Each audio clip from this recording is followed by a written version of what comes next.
As you know, I've been fighting breast cancer on a public level and a private level for 8 years, and it has given way to many miracles.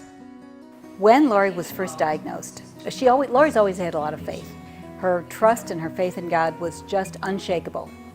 And through her illness, she would always say, God has a plan. I trust Him. I know He's watching me. I know that there's a reason that I'm suffering, and I will accept. And we prayed every day, and she'd say, thank you for my illness. It's brought me to a whole new spiritual level. If this hadn't happened to me, who knows what I'd be doing or where I'd be right now. I'm Kathy Mezzalingua. I am Laurie Mezzalingua's mother. I am proud to be her mother, and this is her story. When she was first diagnosed, she did a few little volunteer things, and then after her diagnosis, it became very serious. So she went and got involved in Susan G. Komen, and eventually became president, board chair. She chaired the Race for the Cure several years, and she really made a difference in Komen. She raised a lot of money. And one of the things that she did, she found some Muhammad Ali boxing gloves at an auction, and she would send them to people who were recently diagnosed. And that developed into her campaign that said, $1 million says we can turn any woman into a fighter, and that was her goal, to raise, through Komen, $1 million. The work that she had done here reached the ears of the Komen National Office, and they chose her as Volunteer of the Year. That's how her philanthropic efforts began. One of Laurie's greatest legacies has been the St. Agatha Foundation. Through her compassion and her awareness of the need for the underserved and underinsured, she developed the St. Agatha Foundation. It was minimal when she was alive, but through her death, it has grown so that so many more can live. I'm fortunate, and I thank God every day that I'm able to afford my illness.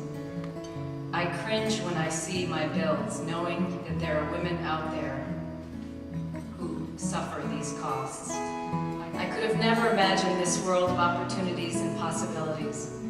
And now it has led me to create my own foundation named on behalf of St. Agatha, the patron saint of breast health.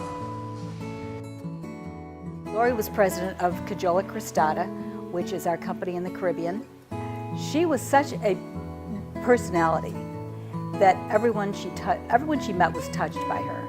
And it wasn't enough for her just to be down in St. Kitts learning manufacturing. She really wanted to be involved in the island and the culture of St. Kitts.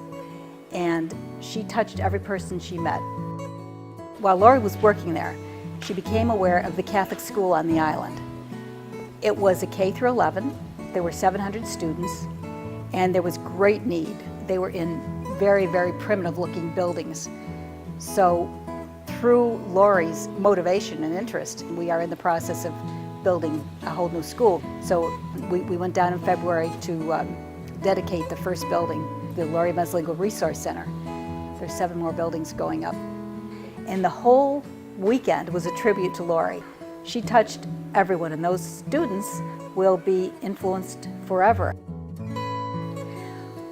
When Laurie was dying, and she called many people to say goodbye, and she said, don't feel sad. I don't want anybody to feel sad. I want you to remember me with love and remember who I was. I don't want sadness. And through her funeral, many people said it changed their life. My illness came with a gift, and as my health worsened, the gift got sweeter. With every ache, pain, and strain came levity, faith, and hope. With every burst of drama, anxiety, or fear came the slow, steady tread of peaceful living, which, by the way, took a lot of faith. I see so many survivors of breast cancer that have the very same vibe about them. The greatest gift of all is the ability to look at the people you love, know that this is all fragile, that our moments, all of them, are special, and that time starts now.